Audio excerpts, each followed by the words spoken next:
Nosotros estamos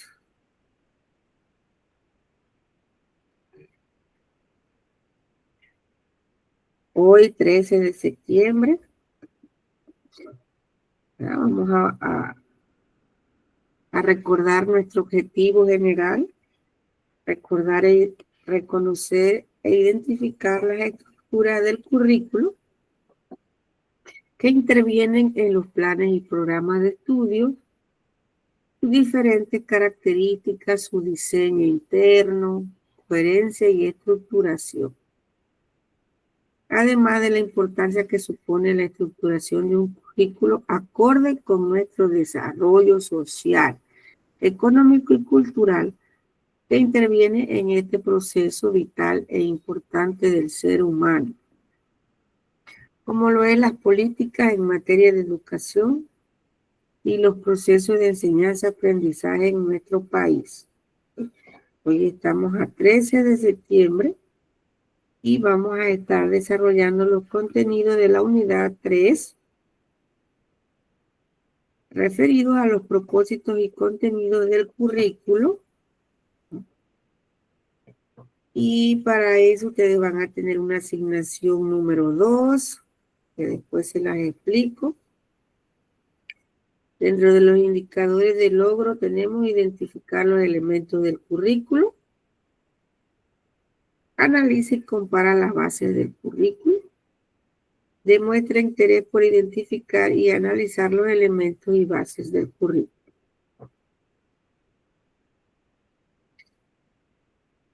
Aparte de eso, también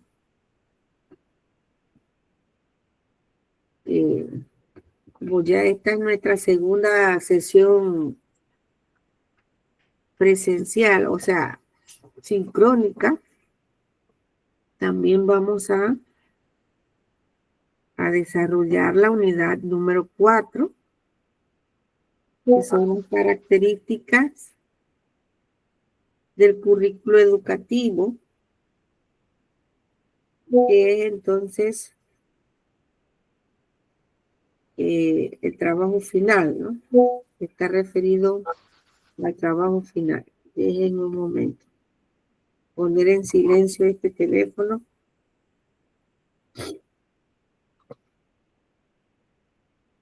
Ya voy.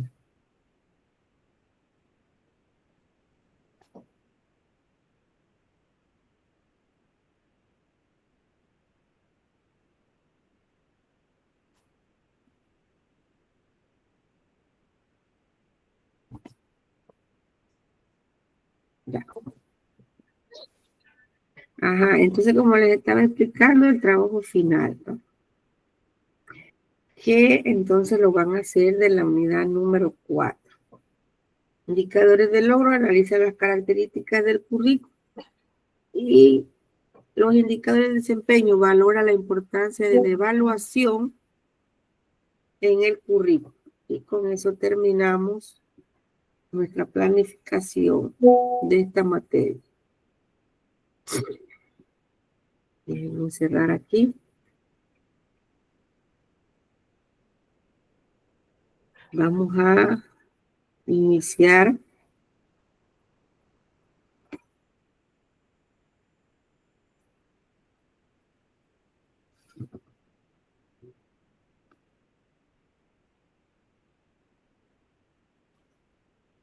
Ajá. Si se observa mi presentación, ¿alguien que me confirme? Sí, profesora. Sí, profe. Dice elementos del currículo, ¿verdad? Ajá. Bueno, antes de... Se me estaba pasando. Vamos a hacer nuestra prueba diagnóstica, nuestra actividad diagnóstica. Está referida entonces a los elementos o componentes que forman parte del currículo. Creo que en la primera clase estuvimos mencionando y conversando sobre algunos de ellos.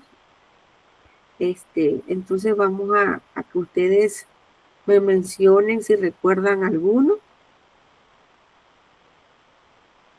¿Cuáles son los elementos con los componentes que forman ese proyecto educacional, que es el currículo.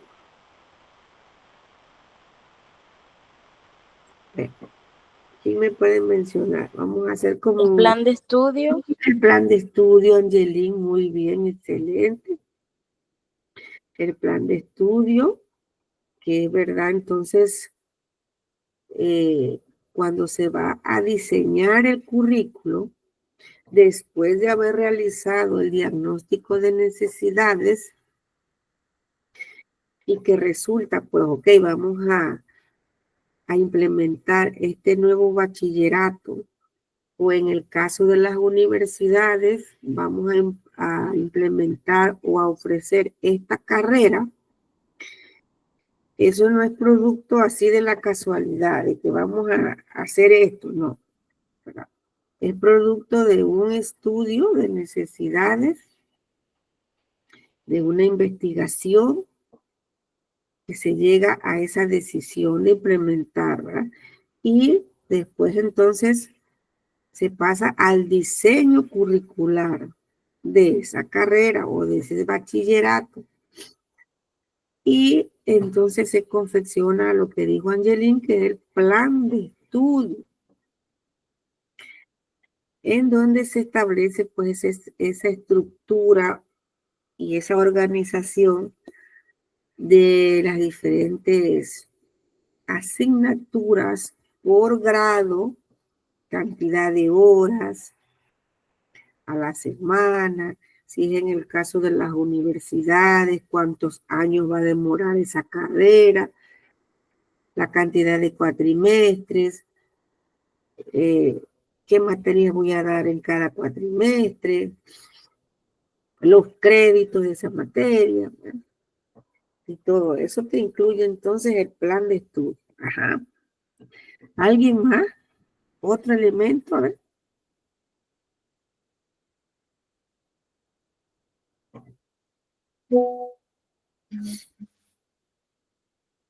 ¿Alguien recuerda otro elemento? O no necesariamente de lo que discutimos en la clase, sino lo que usted pues recuerda o considera que forma parte de un currículo.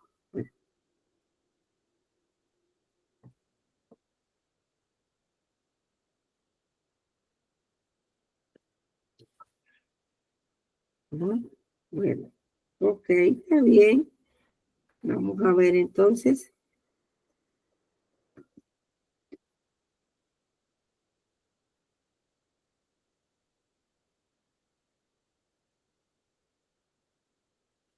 Y los elementos.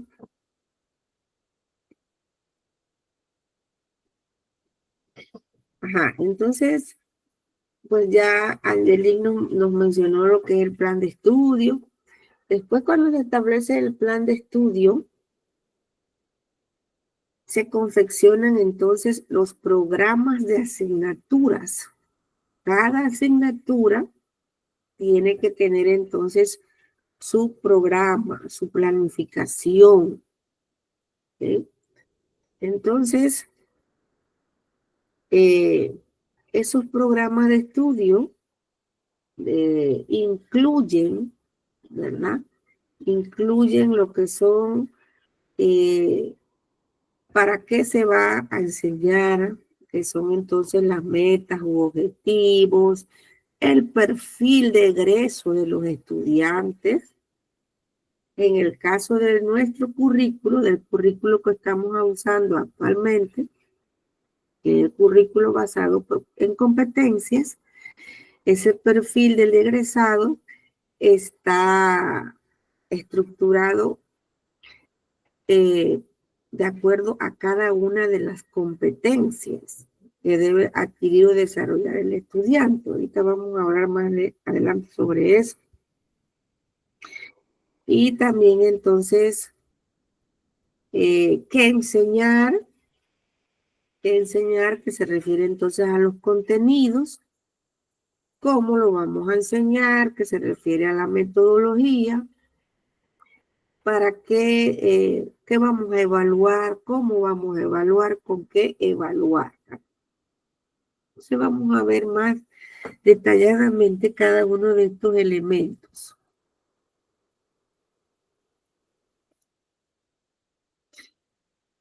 Los elementos del currículo se clasifican o se agrupan, vamos a decirlo así, en 5 grandes grupos. Por acá tenemos el número 1, que es el grupo de los orientadores. Nos orientan. Dentro de ellos tenemos lo que son los fines de la educación. ¿Alguien recuerda cuántos fines de la educación son? 17. 17, son 17 fines. Miren, esa es la primera, la primera base legal.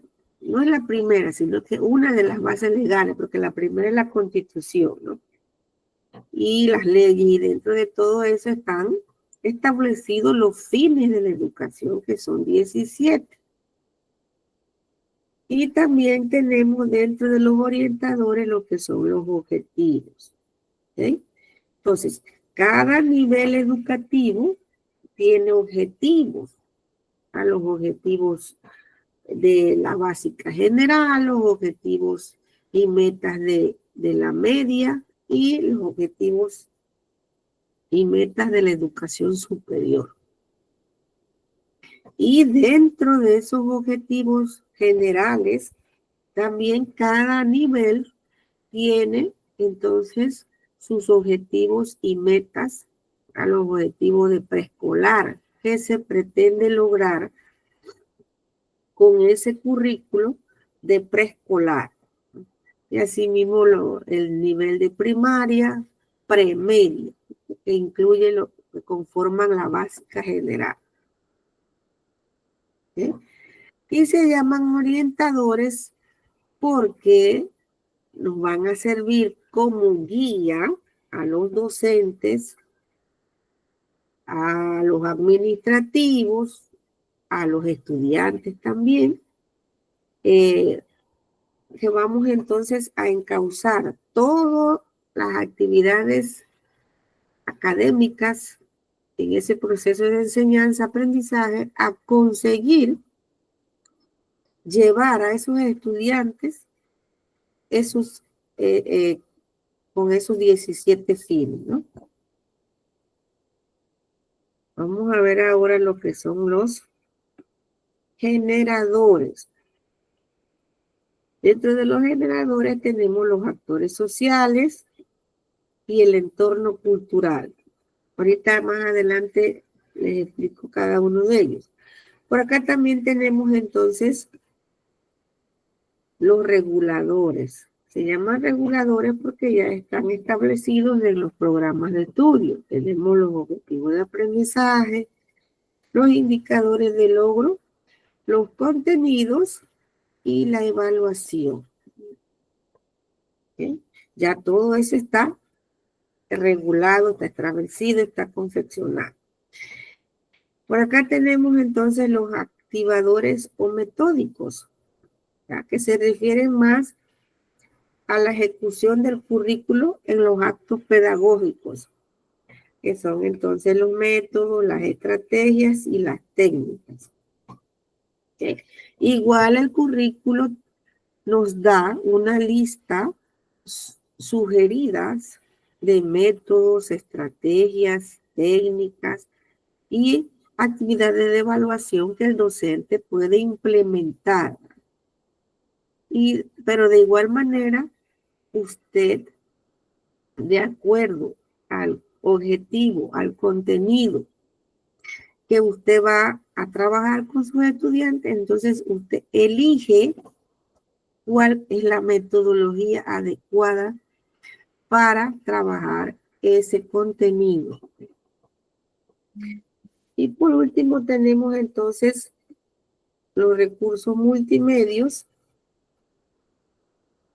que tenemos ahí dentro de ellos los recursos didácticos de diferentes y también lo que es el ambiente escolar. El ambiente escolar. Entonces vamos a ver cada uno de ellos, ¿verdad? Los elementos orientadores ya se los expliqué, ¿verdad? Son los 17 fines y que son entonces los objetivos y metas de cada uno de los niveles. Eso está establecido entonces en todos los programas de estudio. Todos los programas de estudio, en las páginas preliminares de los programas de estudio aparecen los fines de la educación y también aparecen entonces lo que son los objetivos, el perfil de egreso de los estudiantes. Ahora vamos a ver los elementos generadores, que son los actores sociales. ¿Y quiénes son los actores sociales que participan en la ejecución del currículo? ¿Jóvenes? A ver, ¿quiénes son?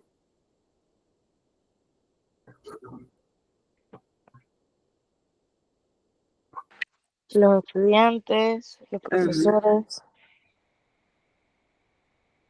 Exacto, estudiantes, profesores. Vamos a ver quiénes más. Tenemos los estudiantes que mencionó la compañera. Ya, pues entonces, miren, los estudiantes tienen una participación en la generación del currículo cuando se va a confeccionar. Eso lo vimos, creo que en la primera clase, cuando explicamos las fuentes, recuerden, las fuentes del currículo, ¿ok? Para elaborar los 17 fines, para elaborar los objetivos, para elaborar el perfil de egreso, para confeccionar los programas de estudio de cada uno de los grados.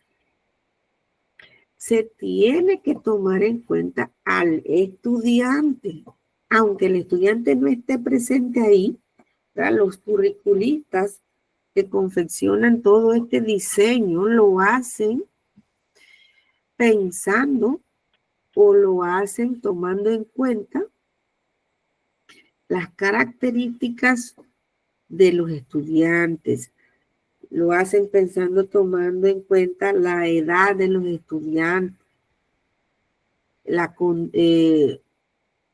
los aspectos cognitivos de acuerdo a las edades cronológicas, también para confeccionar el perfil de egreso, ¿no? Entonces, los estudiantes son los elementos generadores del currículo y también son los actores sociales que participan, ¿verdad? En esa ejecución de ese currículo. Entonces, los estudiantes son agentes activos de su propia formación, aprenden a aprender. ¿Okay? Aquí, voy a detenerme aquí. Aprenden a aprender. Esa es una de las competencias básicas que los estudiantes tienen que adquirir y desarrollar, lo que es la competencia aprender a aprender. ¿Lo habían escuchado? ¿Verdad que sí? Entonces, recuerden que en el currículo por competencias ya nos olvidamos de aquel estudiante que nada más estaba en el salón de clases escuchando y recibiendo todo lo que el maestro le llevaba o le informaba, recibiendo información para después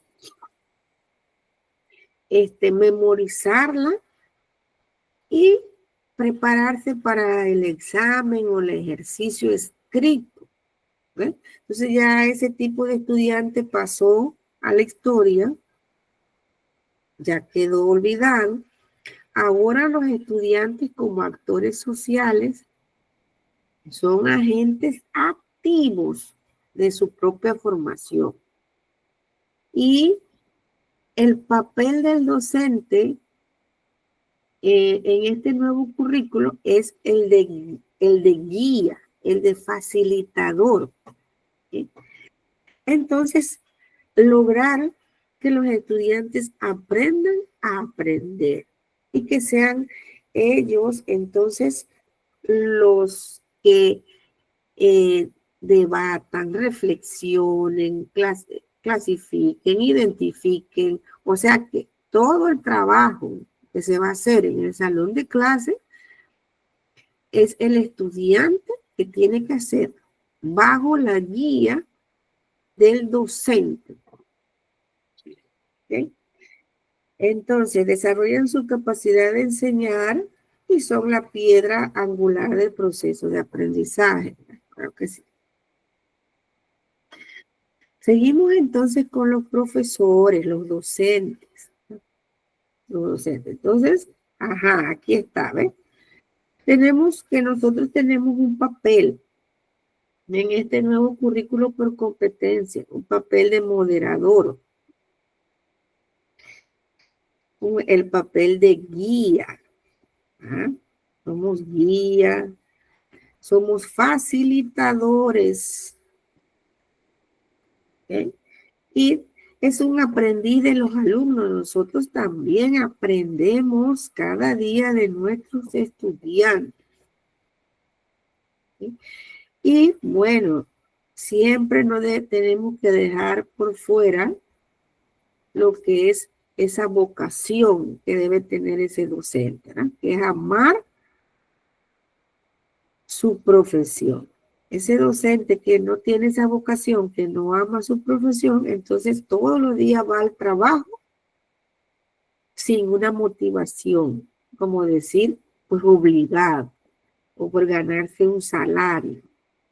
Entonces no estamos disfrutando de nuestro trabajo, ¿verdad? ¿Okay? Entonces seguimos por acá con los actores sociales. Pasamos ahora a las autoridades. Las autoridades corresponden entonces a los directivos, en este caso el director, el subdirector, entra también aquí lo que es el supervisor, ¿eh? Que son las autoridades del centro educativo, que son los encargados de llevar o dar esos lineamientos.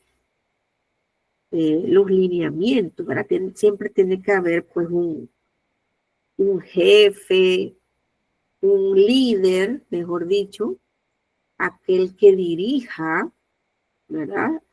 El que organice todas las actividades del proceso de enseñanza-aprendizaje en los centros educativos. Y también, aparte de eso, es el encargado de gestionar para tener entonces todos los insumos, los materiales, los recursos necesarios para que ese currículo se pueda ejecutar en ese centro educativo. También administra los recursos, tiene que ser garante de que todos los recursos se estén administrando de la mejor manera. Bueno, generalmente son asignados, sus tareas se concentran en lo administrativo y muchas veces entonces dejan lo pedagógico por un lado, y más en esas escuelas que solamente está el director, ¿verdad? No tiene su director. Entonces, eso es mucho trabajo, mucho compromiso y la parte administrativa absorbe tanto y más lo que es administrar el dinero del FESE. Entonces, se deja a un lado lo pedagógico, o sea, la parte técnico-docente, que es esa orientación que se le debe dar entonces a los maestros, ¿no?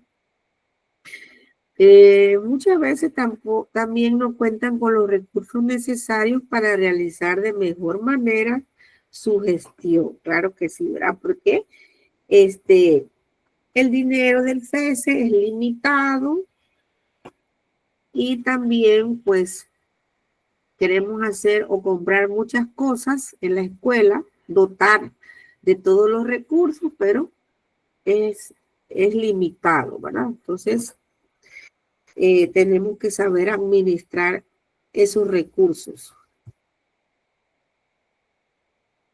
Otros actores sociales corresponden entonces a la comunidad educativa.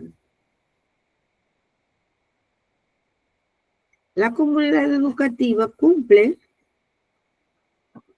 el papel de usuario del servicio de educación y pone sus expectativas y deseos de educar a sus jóvenes en el establecimiento y además representan una fuente de ingresos. La comunidad educativa en este caso está referida a los padres de familia, ¿sí?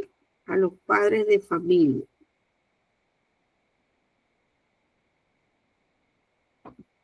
Que entonces, junto con los estudiantes, son nuestros clientes, ¿verdad? Son los clientes y que tienen pues muchas expectativas en cuanto a la formación y a la educación que van a recibir sus hijos en ese centro educativo. Y a la vez entonces también ayudan o contribuyen de manera prestando un servicio, también de manera económica al funcionamiento de los centros educativos. Pasamos ahora a los elementos reguladores. Los elementos reguladores son los que ya están establecidos en los programas de estudio. ¿Okay? Dentro de esos elementos reguladores tenemos entonces los objetivos de aprendizaje. ¿Sí? Los objetivos de aprendizaje. Bien. Yo me imagino que ustedes en su licenciatura o en su profesorado tuvieron que haber utilizado el programa de asignatura, ¿verdad? Entonces vamos a transportarnos. Sé que no se los estoy presentando ahorita mismo, pero váyanse al programa de asignatura y ustedes ven que inicia, por ejemplo, español. En español, entonces, y así mismo para todas las materias, viene lo que es la justificación de esa asignatura, porque es importante que los estudiantes aprendan español, porque es importante que aprendan matemáticas, ciencias, o sea, cada una, ¿verdad? Después viene lo que es la descripción de la materia. Cada asignatura está dividida en subáreas. ¿Okay? Subáreas que usted tiene que conocer en qué consiste cada una de esas subáreas. Entonces, eso se explica ahí en la descripción de la asignatura. ¿Okay? Y también aparecen lo que son los objetivos, que ya se los expliqué, los objetivos generales, los objetivos de grado, ¿okay? De grado, de ese grado en específico. Y seguidamente entonces vienen ya los elementos reguladores, ¿okay? Que dentro de ellos entonces está el primero, que son los objetivos de aprendizaje.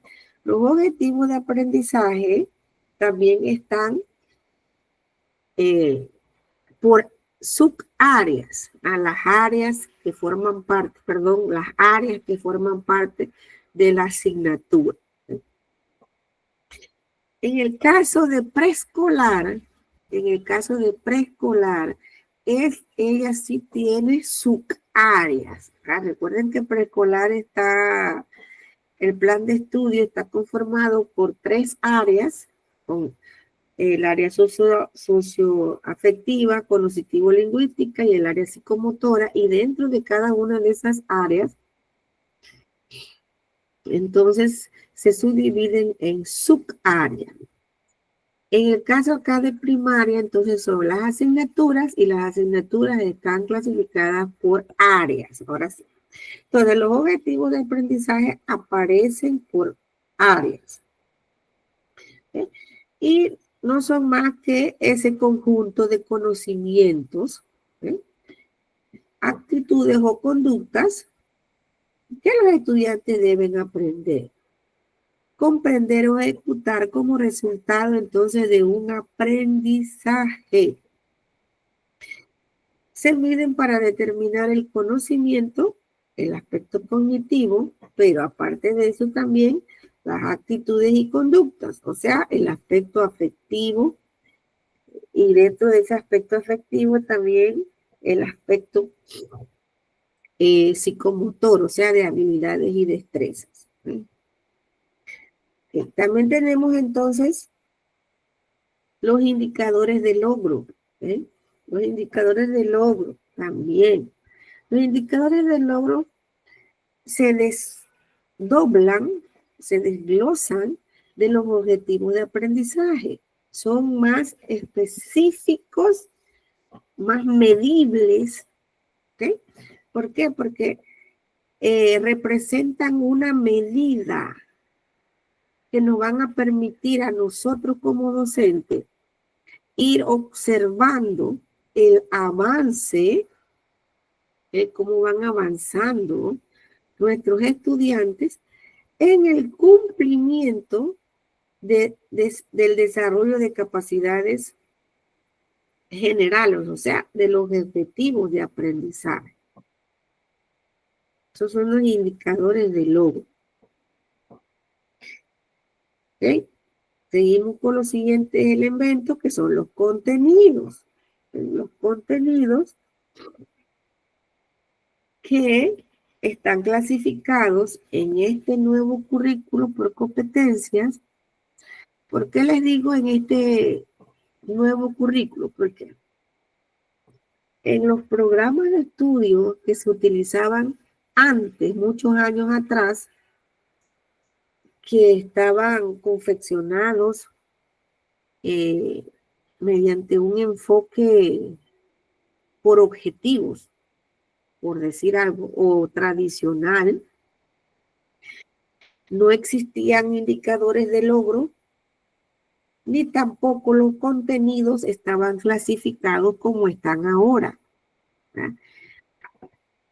Ahora los tenemos clasificados en conceptuales, procedimentales y actitudinales. ¿Por qué, jóvenes? Todo tiene una razón de ser. ¿Por qué?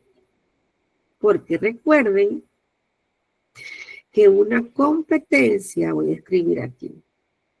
Recuerden que nuestro currículo es basado en competencias, ¿no? Entonces, una competencia,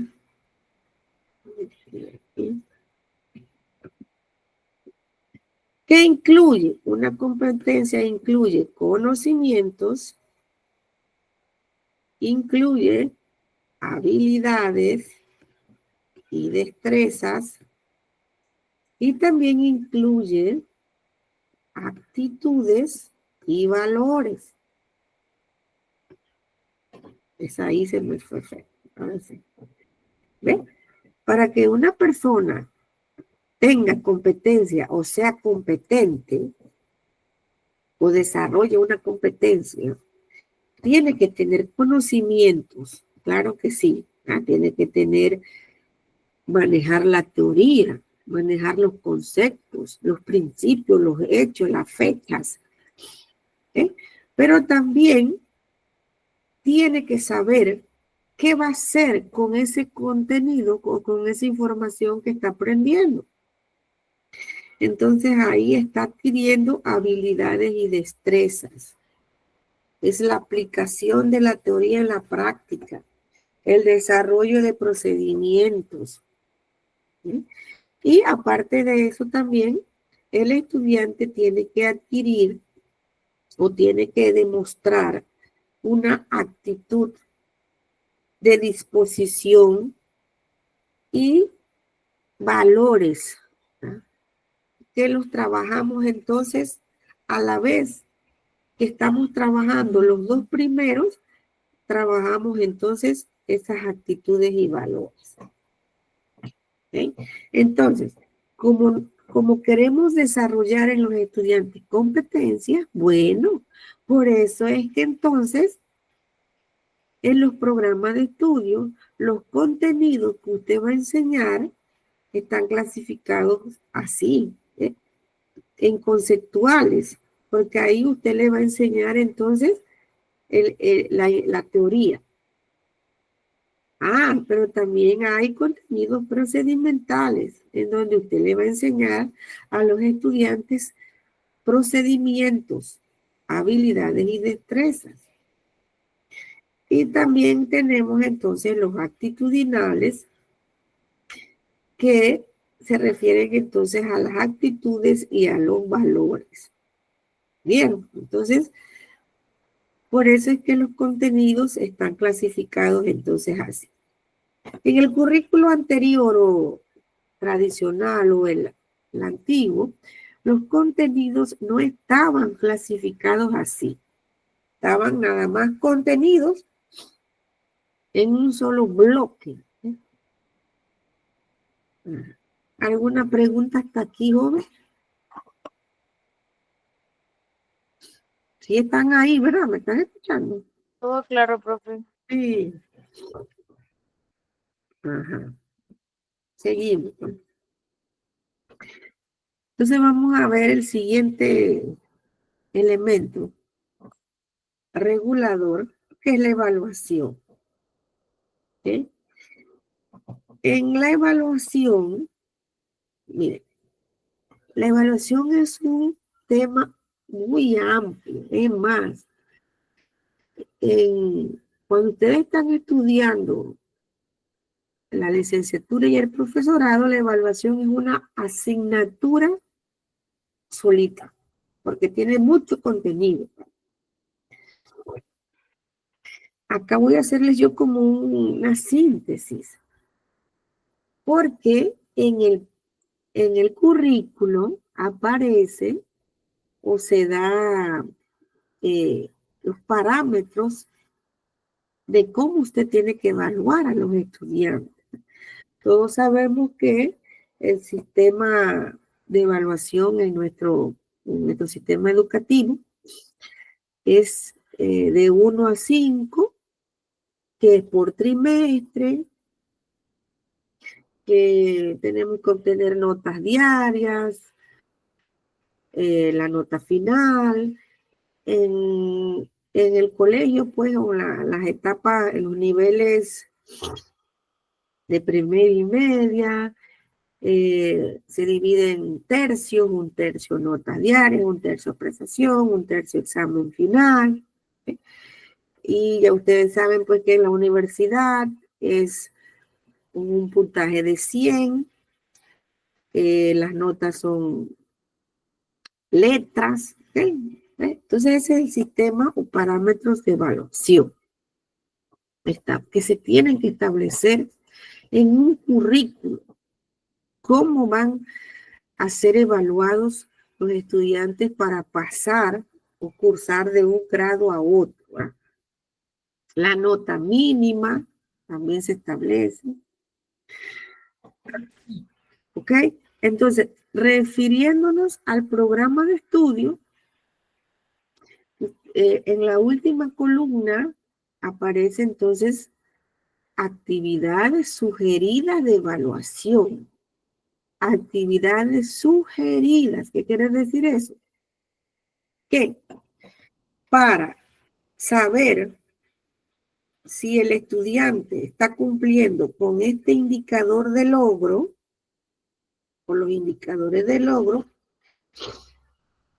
entonces yo le tengo que llevar una actividad de evaluación en donde él me demuestre que él está alcanzando el logro esperado. No sé si me expliqué, pero yo me imagino que sí. ¿Ok? Miren, todo aquí, todo en el currículo tiene una razón, un porqué. No es que usted le va a llevar al estudiante actividades por llevar, no. Las actividades que usted va a planificar tienen que tener coherencia con el indicador de logro. ¿Ok? Y ese indicador de logro se va cumpliendo y vamos obteniendo entonces, ¿qué? El objetivo de aprendizaje. Sí, dígame. ¿Alguien levantó la mano? No, bueno. Ok, jóvenes, entonces voy a repetir de nuevo. Usted tiene que fijarse primero en su indicador de logro. Y de ahí, de los indicadores de logro, surgen las actividades de evaluación. ¿Ok? Entonces, en el programa de estudio se le brindan a ustedes un listado de actividades de evaluación que ustedes pueden utilizar. Pero, de igual manera, ustedes pueden utilizar otras que usted considere que también responden a los indicadores de logro. Entonces, ya eso es creatividad de cada docente. ¿Sí? Entonces, refiriéndonos al mismo proceso de evaluación en el aula de clases, ¿sí? En el aula de clases y en su planificación semanal o diaria, ¿sí? Entonces usted tiene que clasificar esas actividades de evaluación de acuerdo al momento de la clase. ¿Okay? Entonces, recuerden que existen 3 momentos. Lo que es el inicio, el momento de desarrollo y el momento de cierre. ¿Okay? Entonces, para cada uno de esos momentos, entonces usted tiene que llevar una actividad de evaluación. ¿Okay? Y entonces, es ahí donde surgen lo que es la evaluación diagnóstica, que es la que realizamos entonces nosotros al inicio, y que existen diferentes técnicas o actividades que usted puede realizar para verificar los conocimientos previos de los estudiantes. También espérense, nosotros podemos, se me fue la idea. En los libros de texto, vienen ya confeccionadas en algunos, pues no en todos, ya traen su actividad diagnóstica o para verificar conocimientos previos. ¿Eh? Y si no, entonces usted tiene que confeccionarla. También entonces tenemos la evaluación formativa, que es la que se realiza durante el proceso o en el desarrollo, y que también pues entonces los libros de textos traen actividades, traen talleres. ¿Eh? Y por último entonces tenemos la evaluación sumativa, que es la que hacemos en el cierre, para entonces comprobar los aprendizajes que han obtenido o el desempeño esperado por los estudiantes. Eso en cuanto a la evaluación. Aparte también de la evaluación, en cada uno de estos momentos, inicio, desarrollo y cierre, también hay que tomar en cuenta la persona o agente evaluador. ¿Me explico? La persona que va a evaluar. Antes, en el currículo tradicional, el único que evaluaba era el docente. ¿verdad? Con el nuevo currículo por competencias, claro que sí, el docente evalúa, pero también tiene que evaluar el estudiante, él mismo se tiene que evaluar. Y esa evaluación es la que nosotros conocemos como autoevaluación. La autoevaluación. Cuando el propio estudiante se evalúa. Y también tenemos entonces la coevaluación, que es la evaluación que se realizan entre ellos o entre pares. ¿Eh? Y pues la que nosotros le hacemos a los estudiantes, que es conocida como heteroevaluación. Este en cuanto al agente evaluador.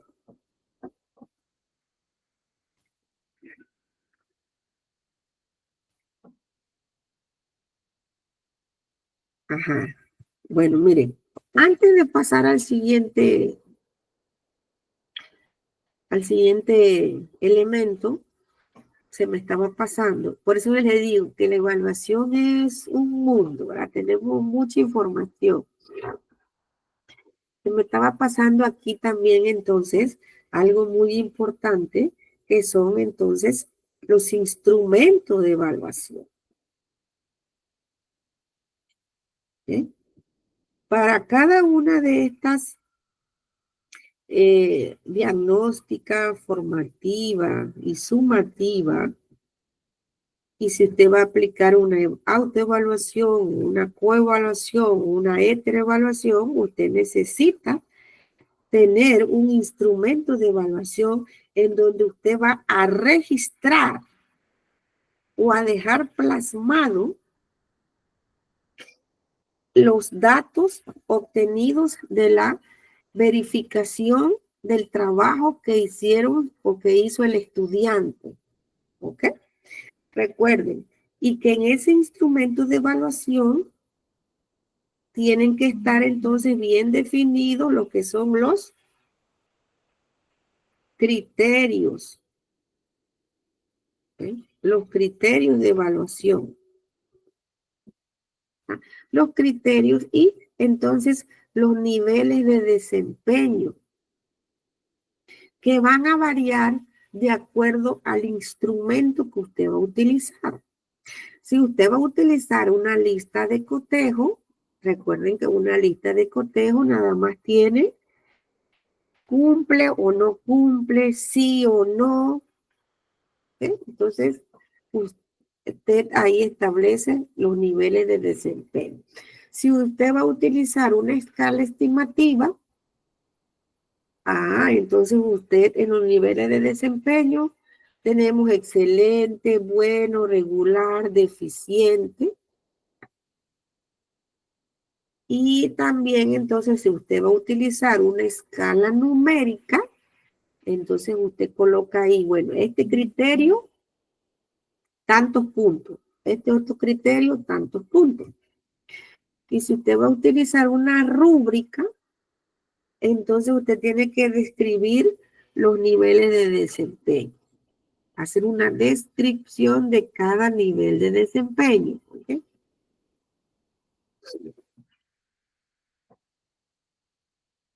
Ajá. Vamos a pasar ahora a los elementos activadores o metódicos.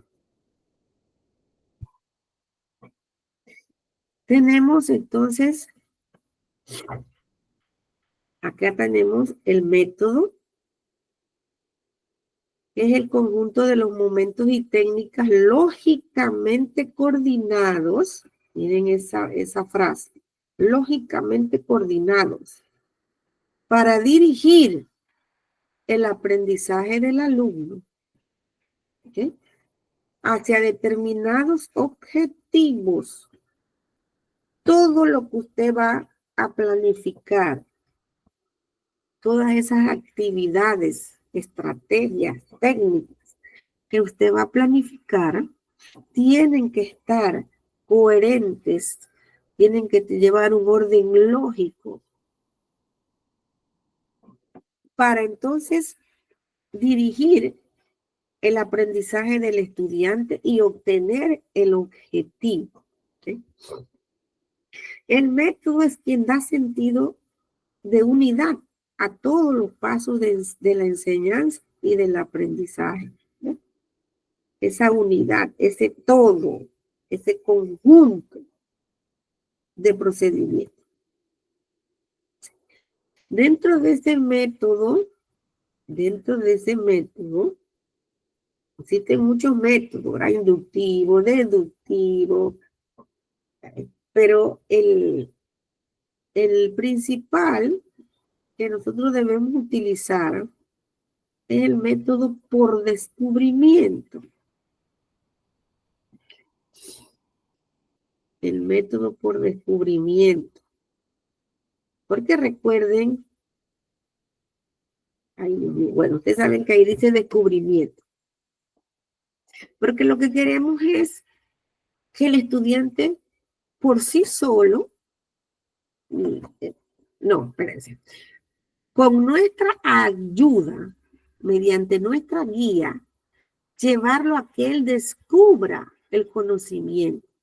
No dárselo, no darle toda la información o transmitir nada más lo que está en el currículo, sino que propiciar actividades en donde el estudiante descubra la información o descubra el nuevo conocimiento. Ok, entonces dentro de ese método, cualquiera que sea que usted vaya a utilizar, están lo que son las estrategias.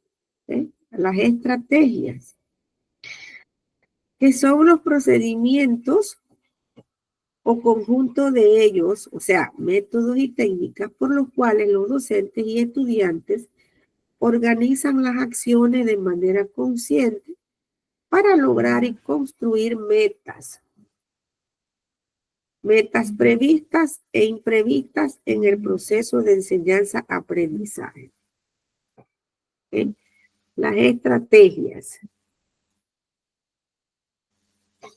Chico, denme un momento que me están llamando y siento que es urgente. ¿Aló? Dígame. Estoy en una universidad. Yo creo, ajá, yo creo que como a las 11. Ajá.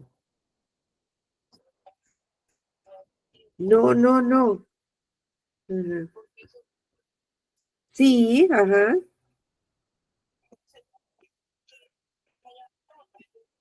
Ah, dele, está bien. Ah, está bien, profe. Ah, bueno. Dele, profe, dele. Hágame ese favor, ajá. Bueno, bueno.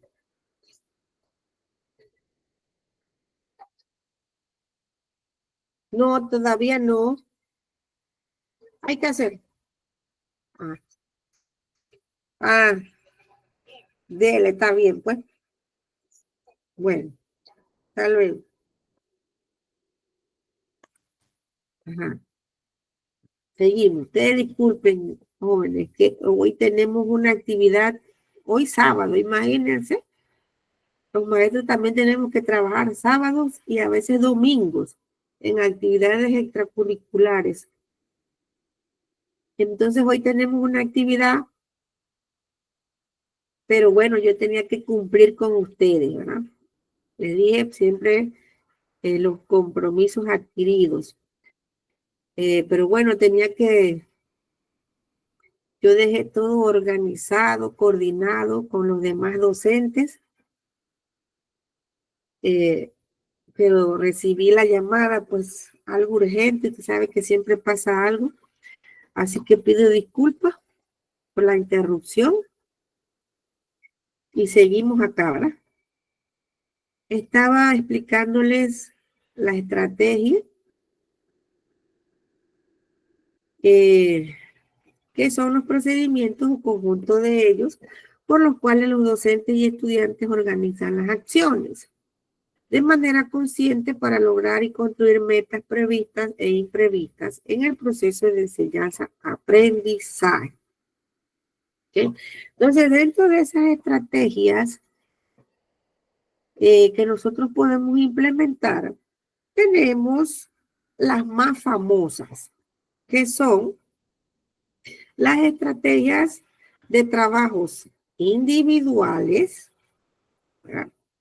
Entonces ahí usamos diferentes técnicas, ¿verdad? Para llevarle a los muchachos para trabajar de manera individual. Y también tenemos entonces las estrategias de trabajo colaborativo o trabajos grupales, que entonces dentro de ese grupo tenemos otras acá, ¿verdad? Los debates, las mesas redondas, los proyectos. ¿Ve? ¿Me expliqué? Entonces, de las estrategias entonces surgen las técnicas que son más específicas, ¿okay? Que es la que viene a continuación, ¿verdad? La técnica, que es el procedimiento didáctico que busca entonces obtener a través de una secuencia determinada de pasos o comportamientos uno o varios resultados de aprendizaje. ¿Okay? Ese es el procedimiento didáctico o la técnica. Seguimos por acá. Vamos ahora con los elementos multimedios.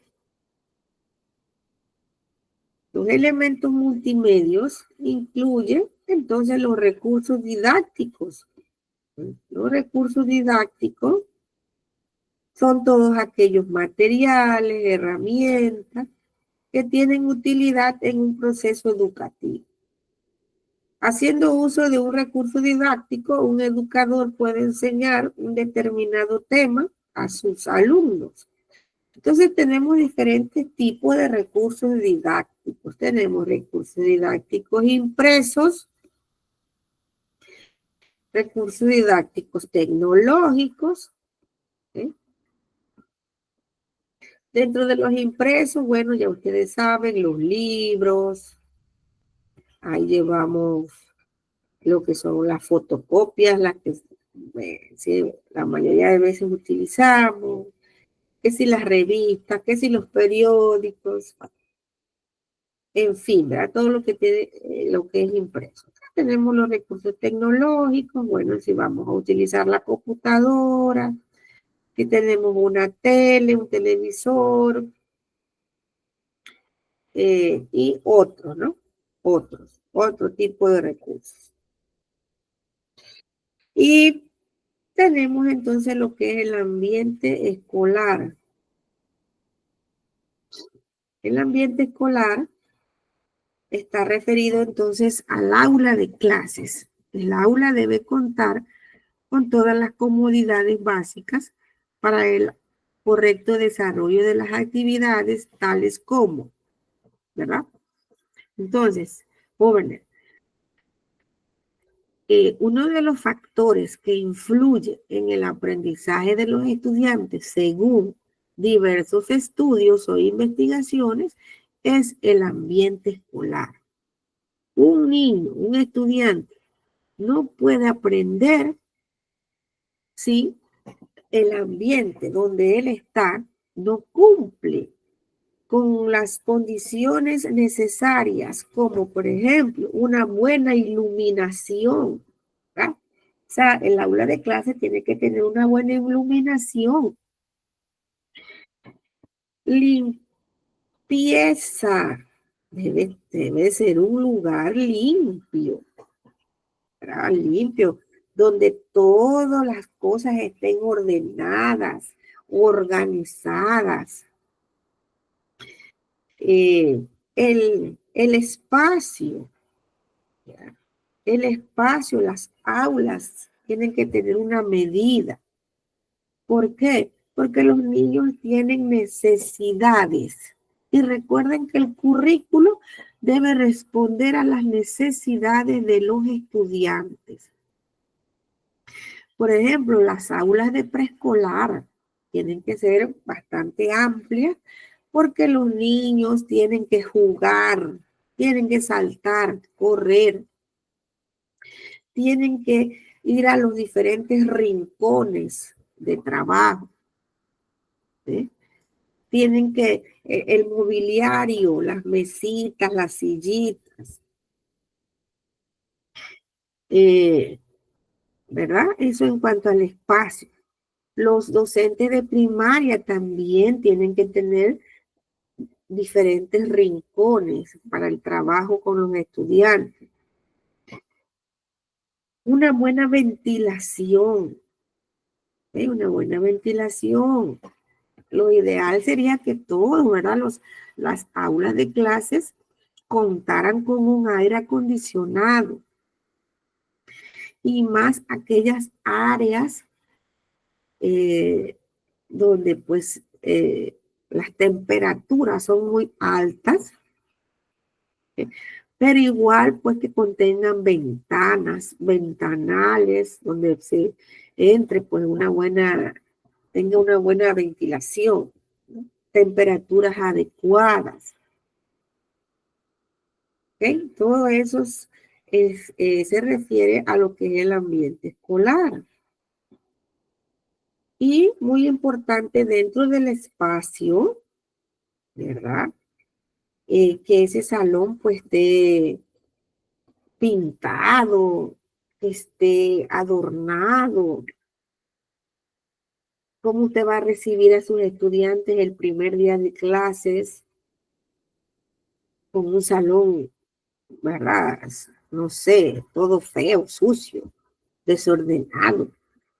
¿Ah? Tenemos que recibir a los estudiantes. A mí siempre me ha gustado recibir a mis estudiantes con mi salón, todo bien pintado, adornado, con, con, los, con las láminas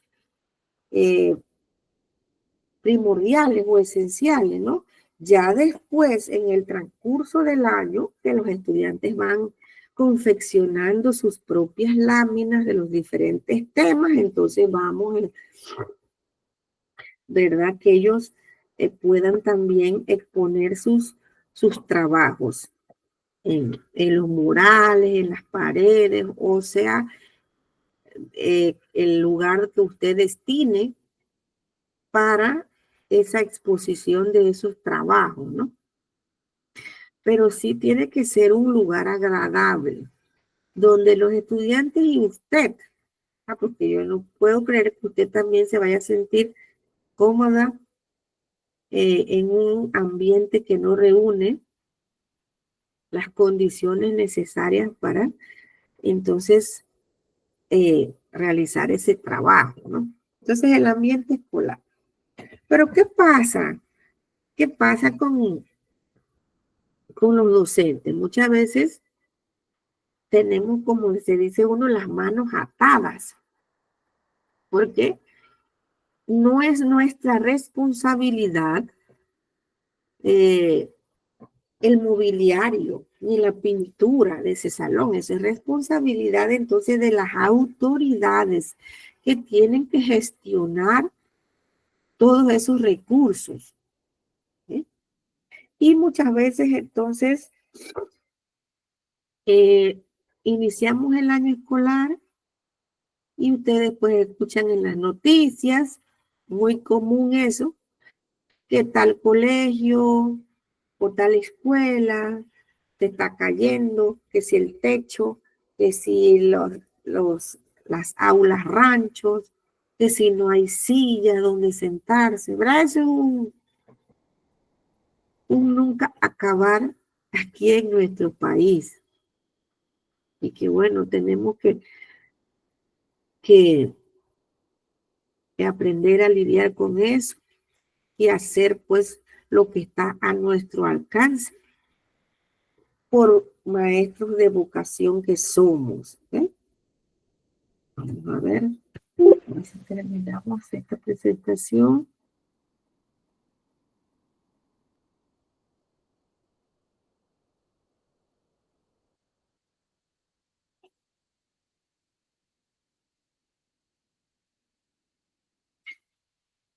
A ver, no sé si tienen alguna pregunta hasta aquí, alguna duda.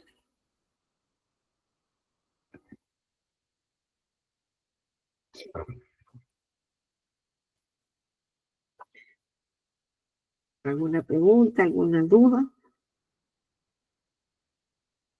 ¿Sí? Bien, entonces vamos a tomarnos unos 10 minutos de receso,